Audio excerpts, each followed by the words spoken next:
BCDA lumagda naman ang kasunduan sa 40 bagong residential agreements ng Camp John Hay. Detalye ng balita mula kay Romy Gonzalez sa RH41. Naimbag na Mikat Romy. Naimbag na bigat sa hangarin makahanap ng paraan na pakikinabangan ng lahat ng panig.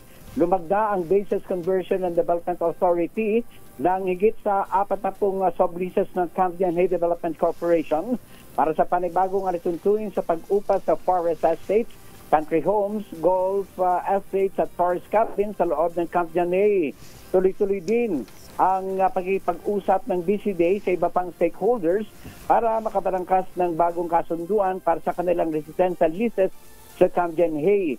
Sinabi ni BCDA President at Chief Executive Officer Joshua Bincang, inihanda na ng BCDA ang kasunduan para sa ibang residential leases na karamihan ay inaasang magiging pinal at malalagdaan sa susunod na ilang araw. Anya nais nilang tiyakin sa mga stakeholders na ang BCDA ay nakalang tumulong para mapadiling pagsasali ng pangangasiwa sa Camp John Hay.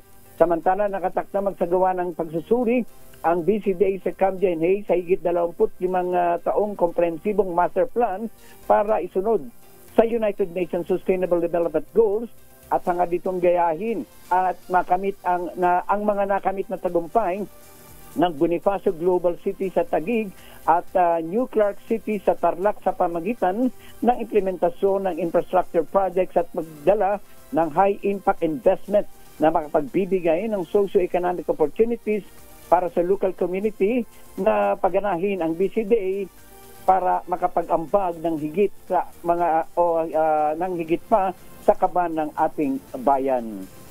Ito si RH41 Romy Gonzalez para sa DZRH.